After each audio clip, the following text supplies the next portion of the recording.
Bingo Blitz rules. If your bingo has ads in it, That's not a bingo. if it doesn't have the coolest tournaments, mini games, and the most breathtaking design, Nope, not a bingo. if your bingo moment makes you feel so excited that you just want to burst in joy and scream out loud, bingo! Sorry, so you're playing... Bingo Blitz? Now that's a bingo. Go for a world of excitement with Bingo Blitz, the #1 free bingo game. Download Bingo Blitz and play for free. Now that's a bingo. This episode is brought to you by Skinny Pop Popcorn. Perfectly popped, endlessly delicious. Oh, so light and crunchy. Skinny Pop Original Popcorn is the snack you've been searching for. Made with just 3 simple ingredients: popcorn kernels, sunflower oil, and salt. Snacking never felt or tasted so good. Perfectly popped, endlessly delicious. Give yourself permission to snack and pick up Skinny Pop Original Popcorn today. Let's hang out. Let's hang out. And let's talk about what lessons about. Let's hang out. And let's listen to 2 lesbians shout. Let's hang out. Let's hang out. Welcome to Les Hang Out. I am your West Coast host, Lee Holmes Foster. And I'm your East Coast host, Ellie Brigida. And we are super excited to welcome you guys back to another installment of Should Have Been Gay. Should have been gay. Oh, it was fun, it was great, but it should have been a little more gay. This time around, we're going to be discussing a more recent blockbuster hit, the top-grossing superhero movie of 2017, Wonder Woman. Wonder Woman, released last year, starring Gal Gadot. I don't think that needs any introduction. Nope. And directed by Patty Jenkins. And it is. It's a fantastic movie, right? Yes. Love it. However, it is a, right? It's a movie written by a woman, starring women everywhere. Yes. And somehow, no lesbian. No lesbian to be found. And not just written by a woman, starring women. I think they had a very female production team on set. Besides all of those things leading you to believe that there might be lesbians in it, the beginning of the movie takes place on an island of all women. Yes. Only women. And apparently that island of only women has not a single lesbian to be found, which seems improbable. Yeah, statistically is not accurate, you know? Even statistically, just based on population statistics in general, but also, I mean, let me tell you what, I went to a women's college. The idea that you're gonna find not a single lesbian when you are in an environment of all Only women is just inaccurate. That is not reality, folks. Even, let's say, it's an island full of women and just, they get bored and decide to make out, Sure. Like, that seems realistic, too. Maybe they're straight, but they're bored. I don't know. Where are the Themyscira lugs, is what we're asking, right? Yeah, come on. Like, Themyscira is a women's college, except everyone on Themyscira was on the rugby team, Right. And also, can you graduate from Themyscira, or is a lug just called a lesbian there? Because, I mean, you don't ever leave. Yeah, you're right. Lesbian until forever. Graduation, usually. Yeah. For audience, a lug is a lesbian until graduation. Yes. Is very prominent on all-female college campuses, correct? It is a very stereotypical thing that I'm not going to say is not rooted in any fact. Yes. Yes. However, the women of Themyscira are luffs.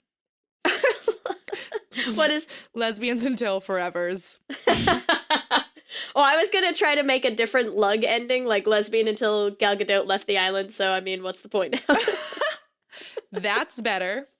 I like that. But Wonder Woman leaves, Diana leaves, and they all just go, well, I guess I'm not gay anymore. valid. Except not, because there are a lot of other ridiculously hot women Yes. on that island. There are a lot of them. And yeah, the idea that they're somehow all just sitting around, completely Straight and celibate? celibate. Yes, Mhm. celibate is the word I'm looking Yeah. for. Yeah, they're just hanging around completely celibate for all time on an island full of banging women. Yeah. Wearing not a ton of clothing. I mean, Mm. And I think the main takeaway too is a lot of the times people are like, oh, well, you don't have to have a lesbian or you don't have to have a gay character in everything. You're just forcing it. Sure. This was the most easy place to not force it. Like, this is the least forced ever. This just makes sense. This is low-hanging fruit for easy places for inclusion. And I think, taking advantage of, there's almost no more obvious place that you should have lesbians in your movie. So where are they, Patty? Where are they? I did notice one, okay? Okay, just one. Just the one. At least, I guess two. At least two. There were two lesbians that I noticed. And I feel as though these actresses really played up the subtext, which I loved. Okay? And so those two are the gay aunt, Antiope. Okay? Classic gay aunt, right? Okay, played by Robin Wright. Played by Robin Wright, who I don't know why. Is it just me to say, like, gay icon Robin Wright? Is that, like, an accurate thing? Why do you think she's a gay icon? I don't know. I feel like lesbians love Robin Wright. Is that just me? Well, I mean, she's very attractive. Like, I think, sure. Yes, like, anyone with eyes loves Robin Wright. But I don't know if it's a lesbian thing. Human icon, Robin Wright. Okay. Gotcha. Icon of the humans. Playing gay aunt Antiope. Gay aunt Antiope. And I guess it's like her right-hand woman, Menelope. Okay. Okay, and there's this scene. I don't want to, if you have not seen Wonder Woman, seriously, turn this podcast off immediately. But and go watch Wonder Woman and then come back. Go watch Wonder Woman, come back. Okay. Then start at this point, whatever minute this is.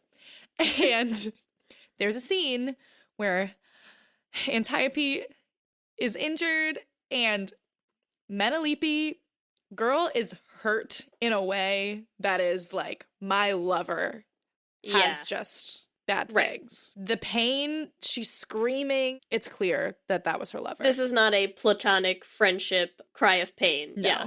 No. And I cherished that moment. I held on to it. I was like, all right, there are the lesbos. You ship it. Do they have a ship name like Antiope? Yeah, that's their names are so difficult to say. I know. That I'm going with Antiope. I like Antiope. I could do that. But as I was researching for this episode, I found out that I was validated in thinking that they were two roommates. Okay. Excellent. Really good friends. Gal pals. Yeah, gal pals. In the 1989 comic, Menelope is the first Amazon woman who they ever said was a lesbian. Ooh. Yes. And that's 89 is taking it back there. Huh? Yeah. But of course, it's 2017 and they couldn't make her a lesbian in the movie. But, in the comic, like over 20 years ago, they did it. Sure. Well, and I'm going to say the comics, I think, are a little more progressive overall because not only is Menelope a confirmed lesbian in the comics, but also the current Wonder Woman writer has also confirmed that Diana herself is canonically bisexual, right? Yes. We all know this. Which was not addressed in the movie at all. Yet. I'm really hoping they progress that. But it is frustrating to me because I feel like the people who are very invested in superhero movies get all up in arms, right? When the movie doesn't stay true to the comic book. However, the comic book says Diana's bisexual and the movie doesn't address that at all. But because it's about her sexuality, people are like, oh, well, we don't need to talk about it. And she's not the only one, too, right? I mean, I think that's the case with Valkyrie is that the new? Yes, in the new Thor movie. Which I have she's bisexual. I haven't seen it either. I know. We're terrible. We're the worst lesbians ever, you guys. We try. There's a lot of content to sift through, okay? And I try. But she's canonically bisexual in the comics as well, and I think the actress very aware of that and tried to play that up, but they didn't explicitly do anything about it in the movie, I think I did read they had a scene that addressed it, and they cut the scene from the initial. Oh, then they cut it? Yeah, from the final cut. So hopefully they'll go there. Yeah, I haven't heard Gal Gadot come out and say anything, one way or the other about her thoughts on Diana being bisexual, but we know what our thoughts are. Do it. Which are, do it, Patty, do it. Do it. Do it. Peer pressure. No, but it would be great, right? I mean, it would be true to the comics themselves, and B, it would just be it would be such an easy place to work it in. But I think the lack of lesbians, the lack of any sort of LGBT representation kind of explicitly being in the movie, I think that's one thing that we sort of had some issue with. I think the other one for me that I'm kind of torn on in some ways is the sex scene.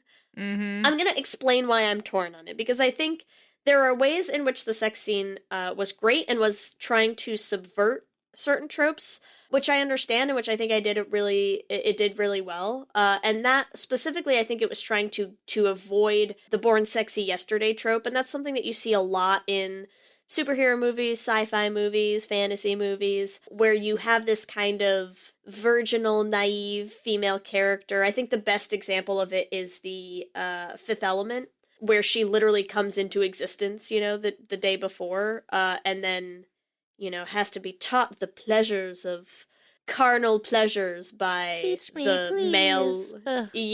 the male lead in the movie, and it's kind of gross and happens a lot. And so I get they didn't want that, and that isn't the case here. I mean, I think they cover that in the conversation in the boat that she and Steve have, that when she goes into that bedroom with him, she doesn't not understand what sex is. Yes.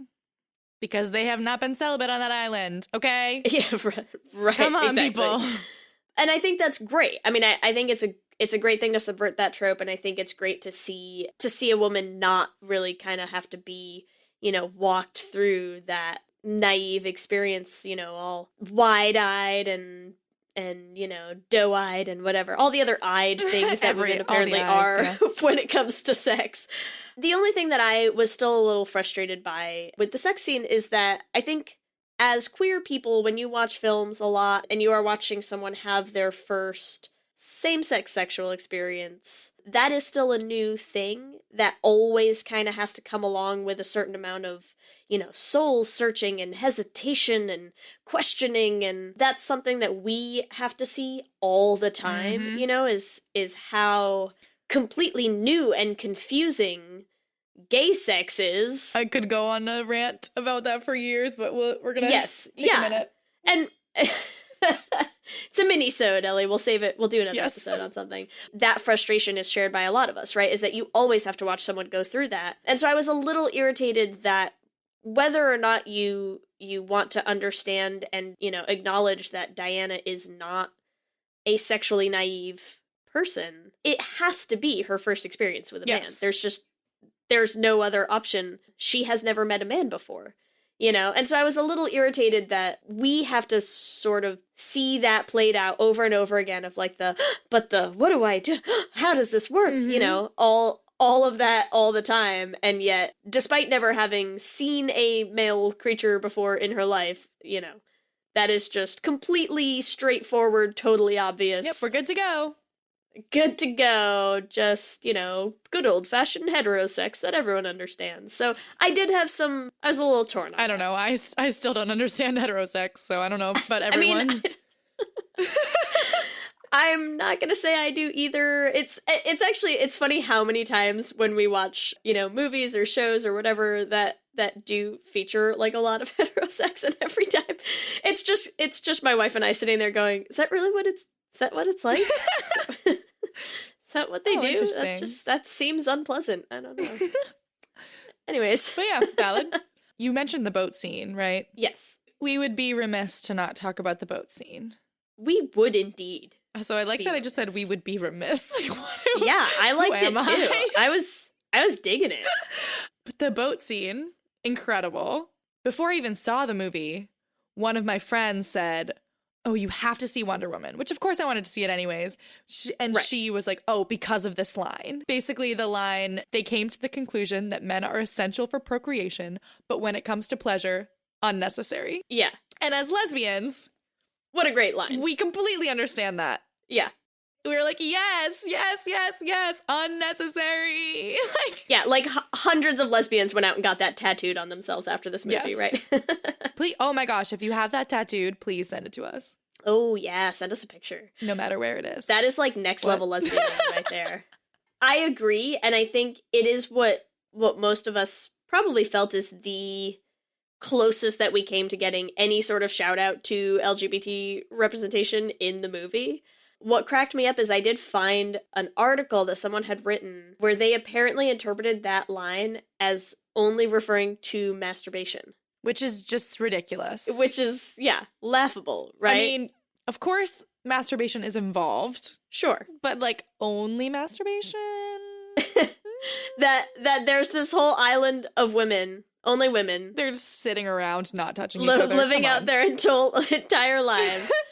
And they only ever masturbate. Yeah, sure. Yeah, no. It was one of those things where I read the article and almost had to do a double take to say, wait, what? I think it was a woman who wrote it. I could be lying about that. But either way, she had this whole take where she read that line as referring to masturbation and then mentioned, some people also interpreted it as, referring to homosexual activity or something, or like referring to lesbian activity. Some people. Like, what? Who are you? Everyone. Everyone. Yeah, it was a little ridiculous. So yeah, for sure. And I get it too, because either way it's empowering. For straight women, it's also empowering in that, take your pleasure into your own hands, all that kind of stuff. However, yeah. She also has taken her pleasure into some women's hands too. Literally, ladies. Come on. Come on. And I think I also want to talk about, we are not the only people who think this, that there's this entire island of women, really no lesbians. So I really want to talk about the SNL sketch for Wonder Woman. Yes. So those of you who have not seen this SNL sketch, please watch it, first of all. But the sketch has Kate McKinnon, lesbian Jesus, and Adie Bryant, and they are these two ridiculously lesbian women, like super stereotype lesbians, flannels and just lesbian, and they wash up on shore on Themyscira, and they're all like, we're here, like, none of you ladies are lesbians.